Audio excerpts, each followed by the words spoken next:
로마서 3장 23절부터 28절까지 읽겠습니다. 23절. 모든 사람이 죄를 범하였음에 하나님의 영광에 이르지 못하더니 그리스도 예수 안에 있는 구속으로 말미암아 하나님의 은혜로 값 없이 의롭다 하심을 얻은 자 되었느니라. 이 예수를 하나님이 그의 피로 인하여 믿음으로 말미암는 화목제물로 세우셨으니 이는 하나님께서 길이 참으시는 중에 전에 지은 죄를 간과하심으로 자기의 의로우심을 나타내려 하심이니 곧 이때에 자기의 의로우심을 나타내사 자기도 의로우시며 또한 예수 믿는 자를 의롭다 하려 하심이니라. 그런즉 자랑할 때가 어디뇨? 있을 수가 없느니라. 무슨 법으로냐? 행위로냐? 아니라 오직 믿음의 법으로니라. 그러므로 사람이 의롭다 하심을 얻는 것은 율법의 행위에 있지 않고 믿음으로 되는 줄 우리가 인정하노라. 바울 사도가 로마서를 시작하자마자 자기가 전하는 복음이 뭔가 압축적으로 그렇지만 길게 소개했고, 이 서신의 본론 역시도 복음을 요약하며 시작하죠. 복음은 모든 믿는 자에게 구원을 주시는 하나님의 능력이라. 복음에는 하나님의 의가 믿음으로 말미암아 나타난다. 로마서 1장 16, 17절. 이제 본론의 둘째 대목 3, 4장에 이르러서 그 복음의 핵심 교훈을 본격적으로 설명하고 있습니다. 그 교훈이 바로 하나님께서 그리스도를 믿음으로 말미암아 의롭다 하신다 하는 이 교훈입니다. 사도는 이 교훈을 전하면서 이제는 율법 외에 하나님의 한 의가 나타났다 선언을 합니다. 이 선언은 이 서신 맨 마지막에 나오는 선포와 짝을 이룰 겁니다. 하나님의 비밀이 이제는 나타내신 바 되었다 하고 선포하죠. 그 하나님의 비밀이 곧 그리스도입니다. 그리스도께서 마침내 세상에 나타나셨습니다. 그분의 십자가와 부활로 말미암아 하나님의 비밀이 환히 드러났습니다. 드러난 그 내용이 많지만은 특별히 율법 외에 하나님의 한 의가 나타났다 하는 것입니다. 하나님이 죄인을 그리스도 안에서 의롭다 하시는 것입니다. 모든 사람이 아담 안에서 죄를 범하여 하나님의 영광에 이르지 못하는데 그리스도 예수 안에 있는 구속으로 말미암아 하나님의 은혜로 값 없이 의롭다 하심을 얻게 하셨습니다. 이것이 바울이 말하는 이제 지금 곧 그리스도의 초림과 재림 사이의 시대를 성격 짓는 것이라 할 것입니다. 그래서 지금 이제는 구원의 날이요 은혜 받을 만한 날이라 그가 전했던 것입니다. 지난 시간에 값 없이 의롭다 하심을 살폈는데 한글 개역 성경은 값 없이 의롭다 하시는 것이 셋 중에 마지막에 나오는데 실은 처음에 나온다고 말씀드렸죠. 값 없이 의롭다 하시는 것은 하나님이 주시는 은혜를 값 매길 수 없는 사실에 있는 겁니다. 시편에도 같은 교훈이 분명하게 나옵니다. 시편 49편 7절 8절 아무도 결코 그 형제를 구속하지 못하며 저를 위하여 하나님께 속전을 바치지도 못할 것은 저희 생명의 구속이 너무 귀하며 영영이 못할 것임이라. 억만금 아니 온 세상을 하나님께 드린다고 해도 우리가 의롭다 하심을 얻지 못합니다. 오직 하나님이 사람 되셔서 우리의 죄값을 친히 치르셨습니다. 그만큼 우리의 죄는 많고 또 무겁습니다. 세상에 나 혼자 있었다 하더라도 그 죄값이 실로 무거워서 죄를 그 값을 치르는 길은 역시 하나님이 사람 되셔서 십자가에 달리시는 그것이었을 것입니다. 이런 진리를 깨달은 교회의 한 소생이 하나님께서는 마치 세상에 나 혼자 있는 것처럼 사랑하신다. 그렇게 교훈했을 것입니다. 이런 사랑을 맛본 사람은 구약의 시인처럼 하나님의 인자가 생명보다 낫습니다. 고백합니다. 우리 주님은 이렇게 고백하는 사람을 가리켜서 나를 위하여 자기 목숨을 잃는 자라 하셨습니다. 자기 목숨만 아니라 모든 목숨보다 그리스도는 고귀하십니다. 그런 그리스도를 거저 얻게 하셨으니 이 그리스도를 위하여 모든 것을 기꺼이 버리게 하시는 것입니다. 이 값 없이의 핵심은 하나님의 은혜로에 있습니다. 24절 한번 더 읽겠습니다. 그리스도 예수 안에 있는 구속으로 말미암아 하나님의 은혜로 값없이 의롭다 하심을 얻은 자 되었느니라. 로마서에 은혜가 24번 나와요. 이 머릿말과 맺은말에 2번씩 나옵니다. 기원에 한 번씩 나오고 또 이 머릿말에 1장 3절에 나올 거고 또 15장 15절에 또 한 번 나옵니다. 이 나머지가 그러면 20번인데 2번은 이 은혜보다는 감사한다는 뜻이니까 제해버리고 18번 본론에 나오는데 본론에서 은혜가 맨 처음 나오는 것이 방금 읽은 로마서 3장 24절입니다. 사도가 은혜라는 말을 쓸 때마다 아주 적절하게 씁니다마는 이 구절 역시 적절할 뿐만 아니라 특별히 그러하다 하겠습니다. 죄인이 의롭게 되는 길은 오직 은혜입니다. 하나님의 은혜이고 또 그리스도의 은혜입니다. 로마서 5장에서는 거듭 하나님의 은혜, 그리스도의 은혜로 말미암은 선물 이렇게 설명을 합니다. 자, 그러면은 은혜가 어떤 것인가? 굉장히 많습니다만은 로마서에 나오는 한 말씀을 들어서 생각해 보죠. 로마서 6장 11장 6절입니다. 은혜로 된 것이면 행위로 말미암지 않음이니 그렇지 않으면 은혜가 은혜되지 못하느니라. 사람이 율법을 행하거나 선을 행한 것이 의롭다 하심에 전혀 기여하지 못할 뿐만 아니라 오히려 해가 되기도 합니다. 우리가 의롭다 하심을 받을 때에 조금이라도 행한 무엇이 있다고 생각한다면 그러면 은혜를 은혜 되지 못하게 만듭니다. 그런데 여러분 놀라웠게도 말이죠. 믿음을 그런 것으로 생각하기가 참 쉽다 하는 것이에요. 이 믿음하고 행위는 정반대되는 것이잖아요. 로마서에서. 그런데도 믿음을 행위처럼 생각하는 경우가 많다는 겁니다. 믿음 자체가 은혜로 주시는 선물인데 은혜 얻는 공로처럼 착각한다는 것입니다. 남이 대신 믿어서 내가 구원받는 것이 아니라 내가 믿어서 내가 구원 얻는 것이니 그 다음 믿는 내가 믿지 아니하는 다른 사람과는 뭔가 다른 뭔가를 했다 착각하는 것이죠. 결국 그 생각은 내가 남과 본래 다르다는 인식과 붙어 있습니다. 내가 가장 잘 믿어보겠다 하는 그러한 다짐 역시도 이런 생각과 인식에서 나오는 것입니다. 내가 제일 잘 믿어봐야 되겠다. 물론 어릴 때 신앙 처음에는 그 순수한 면이 있고 어떻게든 잘 믿어야지 그건 가상한 면이 있습니다만은 그러나 그 말에 내가 뭘 해보겠다고 하는 그 태도에 문제점을 인식하지 못하고 그렇게 행한다면 그게 굉장히 심각한 것이죠.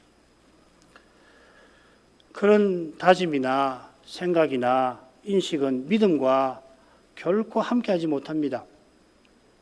여기 오직이라는 표현이 없지요. 심지어 성경 어디를 보십시오. 오직이라는 말이 있는지.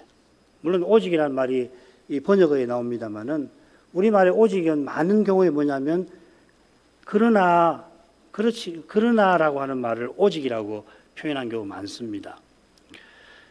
그런 표현이 없지만은 오직 은혜로 의롭다 하심을 받는다 우리가 고백할 수가 있고요. 더구나 이 믿음마저도 행위로 착각하기 쉬운 이런 우리의 미련함을 생각하면 그렇게 고백해야 할 것입니다. 오직 믿음으로 오직 은혜로 라고 오직이란 말을 넣는 것이 좋겠다 생각합니다. 이 은혜의 핵심이 그리스도 예수 안에 있는 구속으로 말미암아입니다. 이게 값없이와 연결이 되죠. 처음에 나오는 값없이, 그 다음에 세 번째 나오는 구속이 서로 연결됩니다. 이 값이라는 말 개념이 이 구속에 들어가 있는 거죠. 구속은 죄값 치르신 것을 가리킵니다. 바울은 구속 곧 죄삼이라는 표현을 에베소서 골로새서에 각각 한번 쓰는데요. 이 말은 죄삼이 하나님의 구속에서 근본적인 것이라 하는 뜻이겠죠. 구속은 죄사함만은 아닙니다. 하나님 자녀로 삼아주시는 거 있고 등등 있죠. 이것은 재림의 날을 구속의 날이라 부르는 데서도 확인이 됩니다. 재림의 날을 죄사함의 날이라 그렇게 부르는 게 아니라 구속의 날이라, 또 몸의 구속이라는 말도 로마서 8장에 씁니다. 몸의 구속을 뭐라고 하냐면 양자될 것 곧 몸의 구속이라고 했는데, 그 말은 우리가 하나님의 아들들로서 그리스도와 함께 영광을 상속받는 것을 가리킵니다. 하나님의 아들로서 자유롭게 아버지의 뜻을 영원토록 온전히 행하며 사는 것을 양자될 것, 몸의 구속이라, 해방이라는 말이죠. 그죠? 비슷한 뜻이 이 구속에 담겨 있습니다. 이 구속이라는 말이 구약에도 나오는 말인데요. 출애굽기가 보면 거기는 속신이라 그렇게 몸을 속한다. 그러니까 종이 되어서 구속된 몸을 풀어준다. 돈을 대신 지불하고 종살이 하는 몸을 풀어준다 하는 말입니다. 오늘 오전에 히브리서에서도 이 아브라함의 자손을 붙들어 주게 하십니다. 거기도 보면 이 종과 아들의 개념이 전제되어 있는 거거든요. 자, 이것은 의롭다 하심의 내용과 이어질 것입니다. 의롭다 하심은 당연히 죄사함을 뜻합니다. 사도는 다윗의 시를 들어서 이 진리를 이렇게 분명하게 전합니다. 4장 6절부터 8절을 한번 읽어보면 금방 알 수 있습니다. 일한 것이 없이 하나님께 의로 여기심을 받는 사람의 행복에 대하여 다윗이 말한 바 그 불법을 사심을 받고 그 죄를 가리우심을 받는 자는 복이 있고 주께서 그 죄를 인정치 아니하실 사람은 복이 있도다 함과 같으니라. 의로 여기시는 것, 의롭다 하심을 받는 것을 색과 이 대조에서 설명하는데, 불법을 사하시는 것, 그 죄를 가리우시는 것, 그 죄를 인정치 아니하시는, 정죄치 아니하시는 것이라고 설명합니다.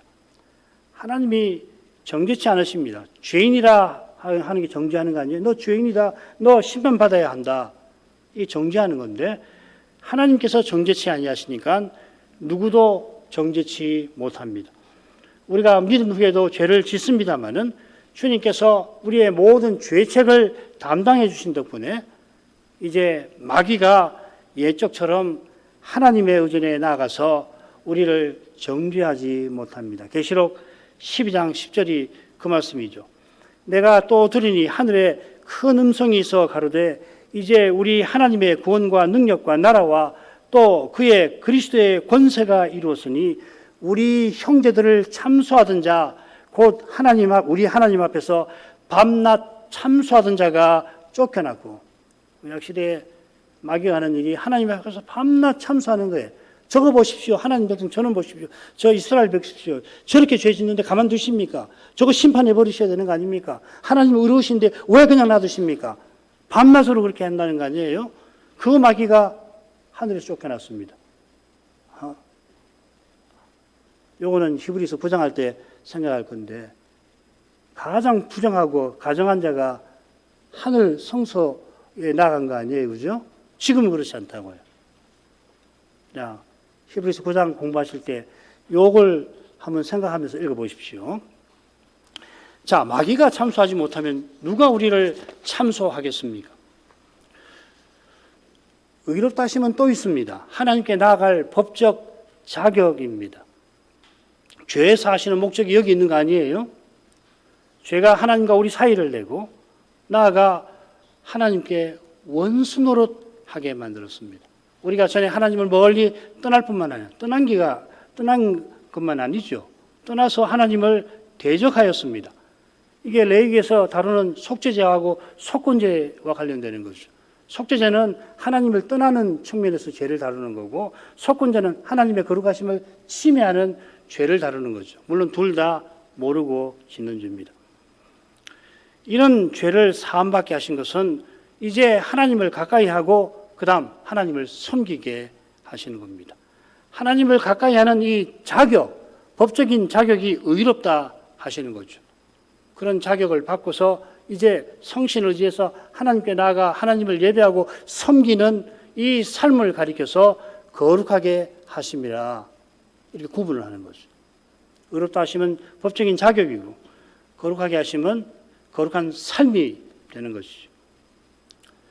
우리가 하나님을 가까이 하는데 또 자격이 있어요. 하나님의 아들들로서 그리합니다. 천사보다 우리가 하나님을 가까이 합니다. 이런 점에서 의롭다 하심은 하나님의 아들 삼아주심, 양자 삼으심과 딱 붙어 있습니다. 하나님의 아들로 삼아주셨으니 하나님을 아버지를 본받아야 될 거 아니에요. 이게 거룩하심의 핵심이죠. 에베소서 5장 1절. 그게 바로 이것을 명령하는 거 아닙니까? 그리스도를 참되게 믿는 자는 지금 하나님을 가까이 하고 장차 하나님 나라를 상속하는 것입니다. 자, 25절 상반절로 갑니다. 이 예수를 하나님이 그의 피로 인하여 믿음으로 말미암는 화목제물로 세우셨으니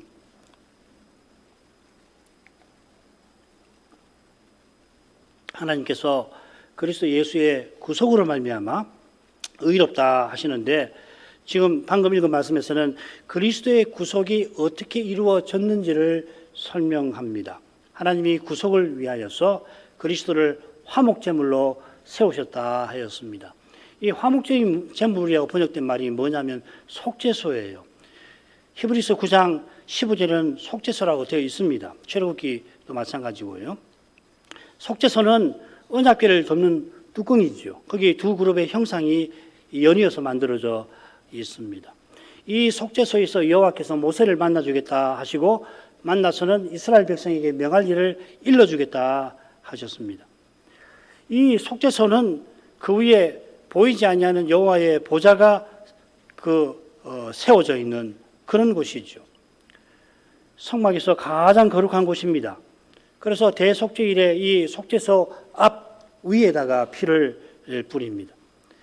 속죄소에 피를 뿌려서 여호와의 보좌가 있는 그곳을 정결하게 하고 여호와의 보좌로 나아가는 길을 또한 정결하게 하는 것입니다. 이것은 이스라엘이 대제사장을 통해서 여호와를 가까이 하여서 여호와의 다스림을 받게 하려는 것입니다. 이런 점에서 이 속죄소만큼 예수 그리스도를 가르쳐 보여주는 것이 없다 해도 과언이 아닐 것입니다. 넓게는 성막이 그리스도를 가리킨다. 그렇게 이야기를 우리가 하잖아요. 그 성막의 가장 거룩한 곳에 있는 가장 중요한 이 속죄소가 그리스도를 가리키는 것은 너무도 당연한 것입니다. 그 메시아께서 하나님께 나아가는 새롭고 산 길을 여셨는데 과연 그분이 십자가에 달려 돌아가시던 그때에 지성소와 성소를 가로막는 그 휘장이 위에서 아래로 찢겨진 일이 그 증거였습니다. 그처럼 십자가에서 돌아가실 때 주님의 피가 주님의 몸에 흘러내렸는데 이것은 속죄제의 피를 속죄소에 뿌리는 그 규례를 이루신 것입니다. 이 규례를 들어서 히브리서는 주님의 십자가를 특별히 9장 11절 이하에서 교훈하고 있습니다. 자, 이것이 그의 피로 인하여 이 표현에 담긴 뜻입니다. 짐승의 피를 속죄소에 뿌린 것은 이스라엘이 새해도 계속 성막에 나가서 하나님께 제사 드릴 수 있게 한 것이죠. 이스라엘은 새해 아침부터 새해 마지막 날까지 아침과 저녁에 상번제를 드리고 절기마다 여러 가지 제사를 드렸습니다. 제사를 드릴 때마다 제단과 향단에다가 피를 뿌렸습니다. 그러나 그리스도는 자기의 피로 제사를 드리셨습니다. 히브리서는 이것을 셋으로 설명합니다. 단번에 드리셨고 온전한 제사를 드렸고 영원히 드리셨다. 셋으로 표현합니다. 단번에, 온전한 영혼이 주님께서 그의 피로 속죄소인 자기 몸에 뿌리신 덕분에 우리는 영원히 하나님께 가까이 나아갈 수 있습니다. 대속죄제의 피로 성막이 부정한 상태에서 정한 상태가 되어서 구약 백성이 성막 제사에 나아갈 수 있는 조건을 회복하게 하셨는데 우리는 그리스도의 십자가로 말미암아 영원히 하나님을 가까이 할 자격을 얻습니다. 이것이 믿음으로 말미암은이라는 말의 의미이기도 합니다. 구약의 속죄소의 피를 처리하는 일이 율법으로 말미암는 것이라면은 주님께서 십자가에 피 흘리신 것은 믿음으로 말미암는 것입니다. 이것은 주님께서 피 흘리신 공효를 믿음으로 말미암아 받는다 하는 뜻일 것입니다. 이런 해석은 우리의 고백과 완벽하게 일치하는 훌륭한 해석입니다.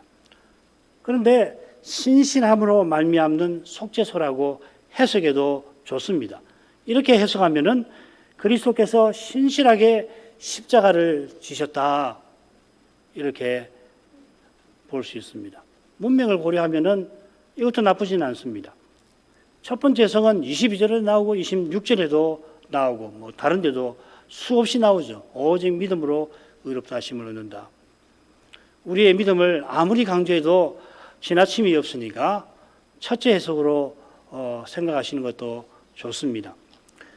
25절 하반절로 갑니다. 하반절 26절. 이는 하나님께서 길이 참으시는 중에 전에 지은 죄를 간과하심으로 자기의 의로우심을 나타내려 하심이니 곧 이때에 자기의 의로우심을 나타내사 자기도 의로우시며 또한 예수 믿는 자를 의롭다 하려 하심이니라. 하나님께서 그리스도를 믿음으로 말미암는 속죄서로 세우신 목적이 여기 나옵니다.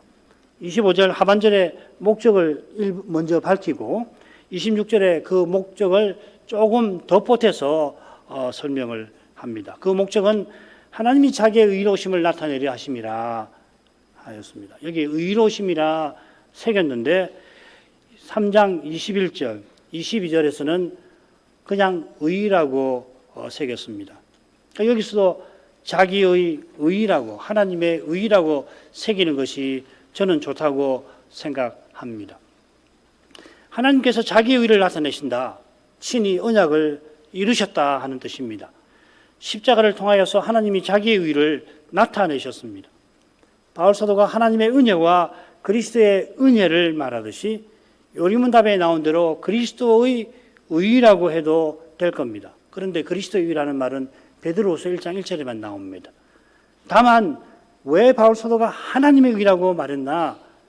그것은 그리스도가 하나님의 종으로서 하나님의 언약을 이루셨다. 하나님이 그리스도를 종 삼아서 언약을 이루신 것을 강조하는 겁니다.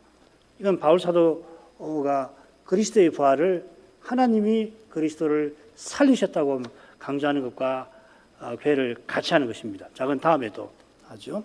그래서 로마서 15장 8절에 그리스도께서 하나님의 진실하심을 위하여 하나님의 성실하심을 위하여 할례의 수종자가 되었으니 유대인들의 종이 되었으니 그 말 아닙니까?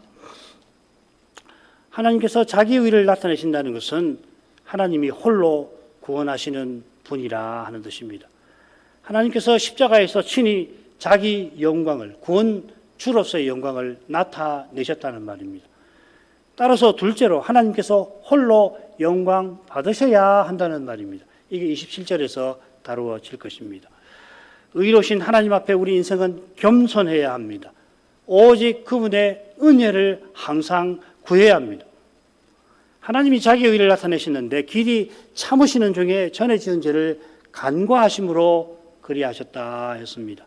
이 표현이 대속죄일의 규례를 생각나게 하는 전형적인 표현입니다. 여호와 하나님이 한 해 동안 이스라엘의 죄를 대속죄일까지 길이 참으셨습니다. 길이 참으시며 그 죄들을 곧바로 처벌하지 않으셨습니다. 간과하신다는 말은 처벌하지 아니하시고 연기하신다는 뜻입니다. 여인의 후손을 보내겠다 약속하신 후에 그 약속을 신실히 이루어 오셨는데 동시에 인생의 죄를 길이 참으시며 그 심판을 메시아 오신 대로 미루신 것입니다. 사도행전 17장 30절에는 허물지 아니하셨다. 지나간 시대의 죄는 허물지 아니하셨다. 그건 죄로 여기지 않는다는 말이 아니라 심판하지 아니하셨다. 심지어 메시아가 오셨는데도 그가 다시 올 때까지 미루셨습니다. 다시 오실 때까지 어디서든지 다 사람을 명하여 회개하라 하신 것입니다. 길이 참으심은 하나님의 거룩한 사랑을 보여줍니다. 하나님은 천년을 하루같이 참으십니다. 얼마나 인내하시는지 천년을 하루같이 여기시고 길이 참으십니다. 이런 사랑으로 하루를 천년처럼 여기며 우리에게 하신 약속을 신실히 이루어 가십니다. 얼마나 신실하게 이루어 가시면은 하루를 천년처럼 여기고, 왜 이 하루가 속히 가지 않느냐? 그리스도를 빨리 보내야 되는데 이 하루가 이렇게 가지 않는구나 하시는 거죠. 동일한 사랑으로 하나님이 독생자를 마침내 세상에 보내셨고 십자가에 내어주셨습니다. 언약을 이루시는 하나님의 의의 영광이 십자가에서 환히 드러났습니다. 그 의의 영광은 거룩한 사랑의 영광입니다.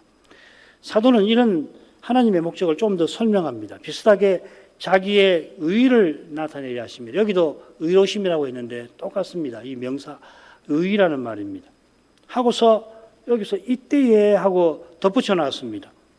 이때는 지금이라는 말하고 같은 말인데, 이제라는 것하고 같은데 장차와도 비교가 됩니다. 한번 비교가 돼요. 로마서 8장에서. 그런데 이때는 주로 메시아 오시기 전과 늘 대조됩니다. 성경 해석에 다 찾아보십시오. 이는 이제는 율법에 하나님의 의가 나타났다 하는 표현과 비슷합니다. 마치 구약시대에는 하나님의 의가 전혀 없다가 이제서야 나타난 것처럼 그렇게 표현하는데, 그렇게 표현할 만큼 그리스도의 십자가는 특별한 사건입니다. 그 특별함은 심지어 구약시대까지 효과가 미치는 데도 있는 것입니다.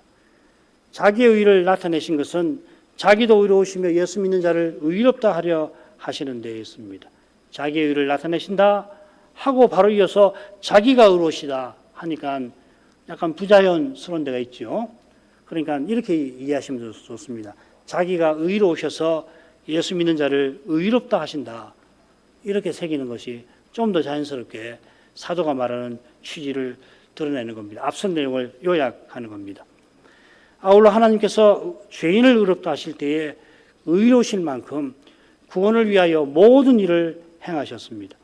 이게 예수 믿는 자라는 표현에 담겨 있습니다. 속한다는 말이 있는데요. 우리말은 좀 평범하게 예수 믿는 자. 무슨 말이냐면요. 언약을 이루신 예수를 믿어서 예수님과 연합된, 예수님께 속한 자라는 말이에요. 이게요. 우리가 예수님을 믿는 일도 하나님께서 하신 일이지 우리가 한 일 아닙니다.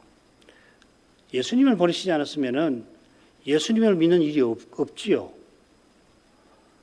보내셔도 믿지 못하는 일이 또 있습니다. 그처럼 예수님을 보내신 하나님께서 예수님을 믿게 하신 것입니다. 이런 데서 하나님께서 친히 구원하시는 진리가 잘 드러납니다. 이 진리가 하나님의 의에 담겨 있습니다. 사람에게는 구원 얻을 가망성이 전혀 보이지 않을 때, 자신이나 자기가 아는 이웃이나 형제에게 도무지 예수 믿을 가능성이 보이지 않은 그때에도 이 하나님의 의는 우리에게 소망의 빛을 비추는 것입니다. 사람을 보면, 현실을 보면 소망이 없어요. 그런데 하나님의 의를 생각하면은 하나님은 하신다. 그 기도하는 것이죠. 자, 마지막으로 하겠습니다. 그런즉 자랑할 때가 어디뇨? 있을 수가 없느니라. 무슨 법으로냐? 행위로냐? 아니라 오직 믿음의 법으로니라. 그러므로 사람이 의롭다 하심을 얻는 것은 율법의 행위에 있지 않고 믿음으로 되는 줄 우리가 인정하노라. 자랑할 때가 어디뇨? 뭐 읽을 때는 뭐 이상한 거 없는데 자랑할 곳이 어디냐라는 말 아니고요. 자랑할 것이 어디 있느냐 이런 말입니다. 좀 더 정확하게 설명하자면 우리가 자랑할 것이고 더욱 정확하게 한다면 우리가 우리 자신에 관하여 자랑할 것이라 하는 말입니다. 여기 자랑이라는 말이. 이런 자랑이 로마서 2장에 이미 나왔죠. 2장 17절에 보면 유대인이 하나님을 자랑하고 율법을 자랑한다 했는데 유대인들이 하나님과 율법을 들어서 뻐기는 것이죠. 그죠? 하나님을 참으로 자랑하는 게 아니라 자기를 뻐기는 거잖아요. 지금 바울이 말하는 자랑할 것이 이처럼 뻐기는 것을 가리킵니다. 그런즉 한대로 의롭다 하심을 받은 우리에게 이런 자랑이 어디 있느냐? 사도는 묻고 곧바로 있을 수 없다 대답합니다. 죄인이 의롭다 하심을 받을 근거가 오직 하나님과 그분의 의에 있습니다. 하나님의 의를 나타내신 하나님만 자랑하실 수 있습니다. 이 말은 하나님이 하나님이심을 친히 드러내신다 하는 뜻입니다. 그분 앞에서 인생은 잠잠할 뿐입니다. 무슨 법으로냐? 이어 묻는데 이 질문은 하나님이 의롭다 하시는데 어떻게 무슨 법으로 의롭다 하시는 것이냐 이렇게 묻는 겁니다. 무슨 법으로 의롭다 하심을 받느냐 하고 묻는 것입니다. 여기 이 법이라고 하는 건 당연히 율법을 말하는 게 아니라 굳이 설명하자면 원리 같은 것입니다. 예를 들면 7장에 보면 내 지체 속에 있는 법, 죄의 법이라는 말인데 그 율법 아니지요. 그 원리, 죄의 원리, 죄짓게 하는 그런 어떤 세력이나 원리를 가리키는 거죠. 8장 2절에 생명의 성신의 법이라고 하는 것도 마찬가지입니다. 여기도 원리를 가리킵니다. 그러니까 행위로냐라고 물었는데 행위의 법으로냐 이걸 줄여서 묻는 겁니다. 그러니까 행위의 법으로냐 바로 뒤에 보면 믿음의 법으로니라. 그러니까 행위의 법으로가 아니다 이 말이죠.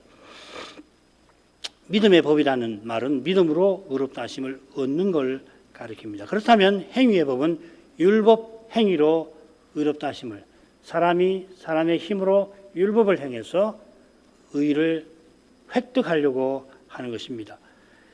그 내용이 28절에 나오죠. 사람이 의롭다 하심을 얻는 것은 율법의 행위에 있지 않고 믿음으로 되는다 그 말입니다. 예컨대 이 28절, 27, 28절, 특별히 28절은 이 단락 19절부터 28절까지 내용을 요약하는 결론이 되겠습니다. 이것은 우리가 인정하노라 하는 표현에도 담겨 있습니다. 이 인정한다는 표현이 지금 우리 살피는 로마서 3, 4장에 굉장히 많이 나와요. 12번이나 나옵니다.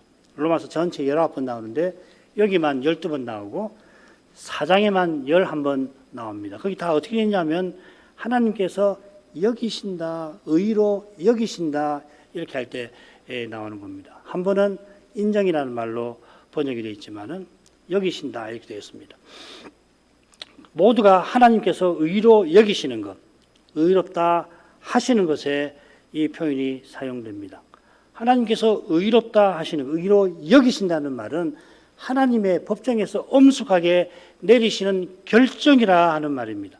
그래서 4장 8절에는 인정하신다 이렇게 새겼는데요. 거룩하신 하나님께서 그렇다 하시면 그런 겁니다. 하나님께서 지금 믿는 사람을 의롭다 하시면 장차 마지막 심판대에서도 역시 그리하시는 것입니다. 지금 의롭다 하시는데 나중에 가서 마음이 싹 바뀌어가지고 정죄하시는 법 없습니다. 로마서 2장 6절부터 11절에 보면은요. 지금 영광과 존귀와 썩지 아니함을 구하는 자에게는 영생으로 보응하실 것이다 하셨죠. 그것과도 연결됩니다. 지금 천국을 택한 자가 장차 천국에 들어가지 지금 지옥을 택한 자가 장차 천국에 들어간다든지 천국을 지금 택한 자가 지옥에 장차 들어간다든지 그런 거 없습니다. 그처럼 하나님께서 지금 믿는 자를 의롭다 하시면은 믿는 자는 틀림없이 장차 그리스도와 함께 영광을 얻는 것입니다. 그때 가봐야 알지. 지금은 믿지만은 그때 가봐야 알지 모른다. 그런 거 아니에요. 요즘에 그렇게 설명하는 복음주의 신학자들이 자꾸 늘어서 이 말씀을 드리는 겁니다. 그렇지 않습니다. 믿는 사람은 틀림없이 구원하시는 것입니다.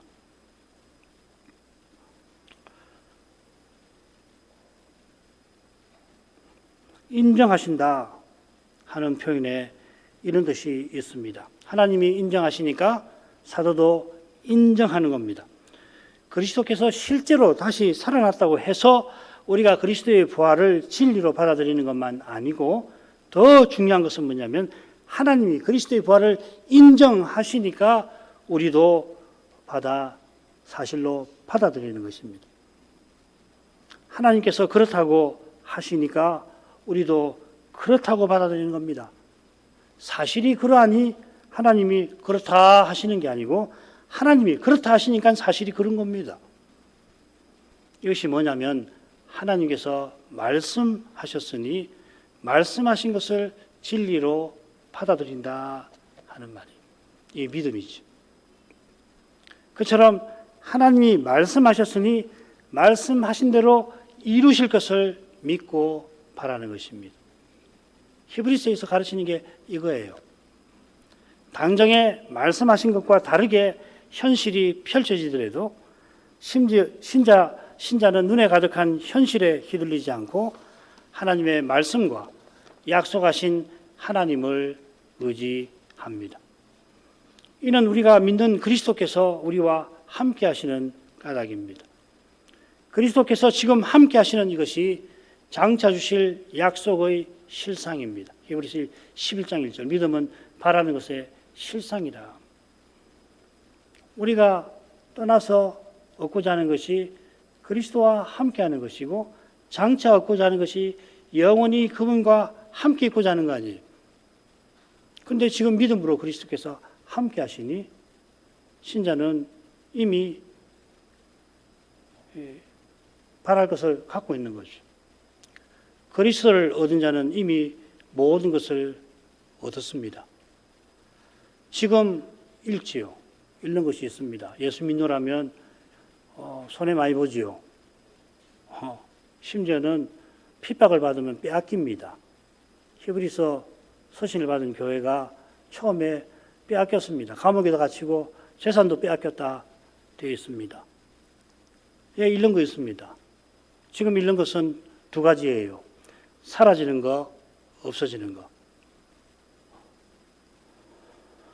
영광의 소망이신 그리스도께서 믿음으로 우리와 함께 하십니다.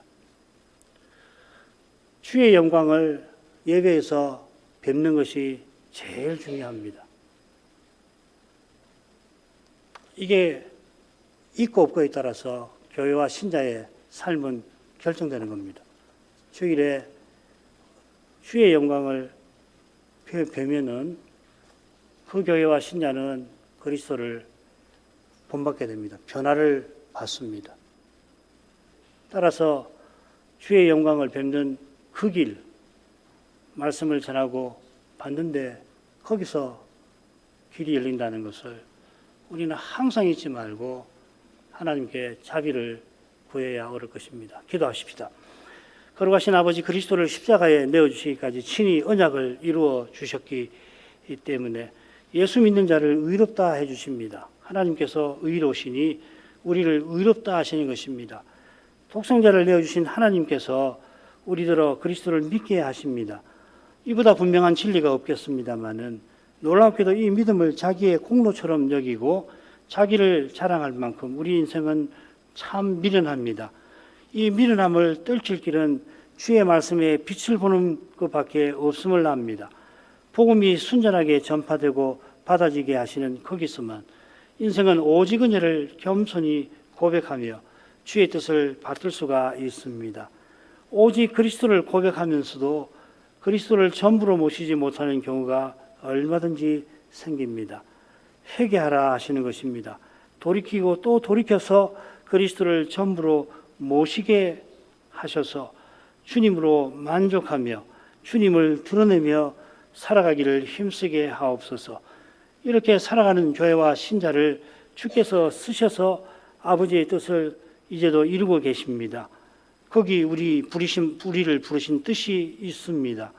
이제도 우리의 소명을 우리 주님께서 이루어 주셔서 저희가 주님의 교회다웠게 주님의 지체다웠게 살아가게 하시옵소서. 예수님 이름으로 기도합니다.